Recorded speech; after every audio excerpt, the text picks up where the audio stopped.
মই চক্ৰপাণী পৰাশৰ বাৰ্তালাপ হয়তো চাই থাকে যিসকলে গমেই পাইছে ঘূৰি ফুৰিছোঁ গোটেই অসমখন আৰু এয়া আমাৰ প্ৰায় 15 নম্বৰ বিহু মঞ্চ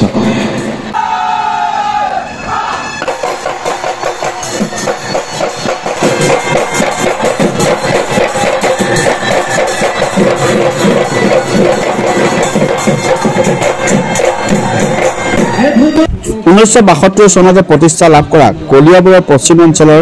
সামাজিক আৰু সাংস্কৃতিক অনুষ্ঠান মিছা আঞ্চলিক মিলন সংঘৰ 52তম ৰঙালী বিহু উদযাপন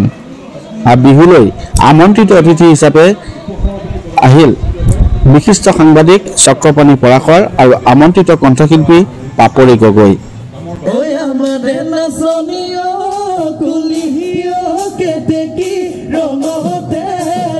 আৰু সদৰ অসম ভিত্তিত অনুষ্ঠিত মুকলি বিহু প্ৰতিযোগিতাত অংশগ্ৰহণ কৰিলে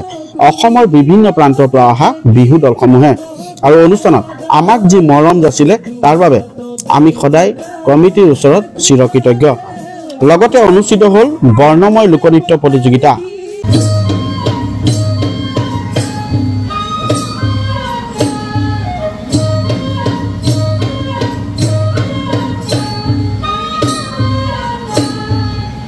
আৰু আনহাতে নিশা বিশিষ্ট অতিথি আসন অলংকৃত কৰিলে বিশিষ্ট সাংবাদিক চক্ৰপাণী পৰাশৰে আৰু অনুষ্ঠিত হ'ল কণ্ঠশিল্পী পাপৰি গগৈ সংগীতানুষ্ঠান আৰু এনেদৰে অন্ত পৰিল কলিয়াবৰৰ পশ্চিম অঞ্চলৰ বৃহত্তৰ সামাজিক আৰু সাংস্কৃতিক অনুষ্ঠান মিছা আঞ্চলিক মিলন সংঘৰ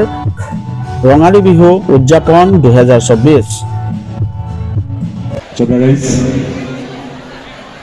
চক্ৰপাণী পৰাশৰ সঁচাকৈ ব্যতিক্ৰমী মাকুম আঞ্চলিক বিহুখনলৈ মাতিছিল তাত দুআষাৰ কোৱাৰ সুবিধা দিছিল দুআষাৰ কৈ পেলাই গাত দুখ লাগিল নেকি গোটেই আজি ছ'চিয়েল মিডিয়াত সেইটোৱে ভাইৰেল হৈ আছে কিবা বিহুৰ সাজপাৰ পৰিধান কৰাক লৈ পেলাই বাৰু যি কি নহওক আজি ইয়ালৈ আহিলোঁ ইয়াতো খুব ভাল লাগিছে হাজৰিকাই ইমান ধুনীয়াকৈ কথাখিনি কয় আৰু তেখেতে ইমান সাৱলীলভাৱে কথাখিনি কয় তাৰ ওপৰত মোৰ কোৱাৰ ধৃষ্টতা নাই প্ৰথম কথা আৰু সেই বিশেষ যিগৰাকী পলিটিচিয়ানৰ কথা কৈছিল ৰাজনীতিবিদৰ কথা কৈছিল তেখেতৰ ৰাজনীতিবিদ বাৰু সময় নিদিলে পিছত তেখেতে মাতি লৈ ইণ্টাৰভিউ দিলে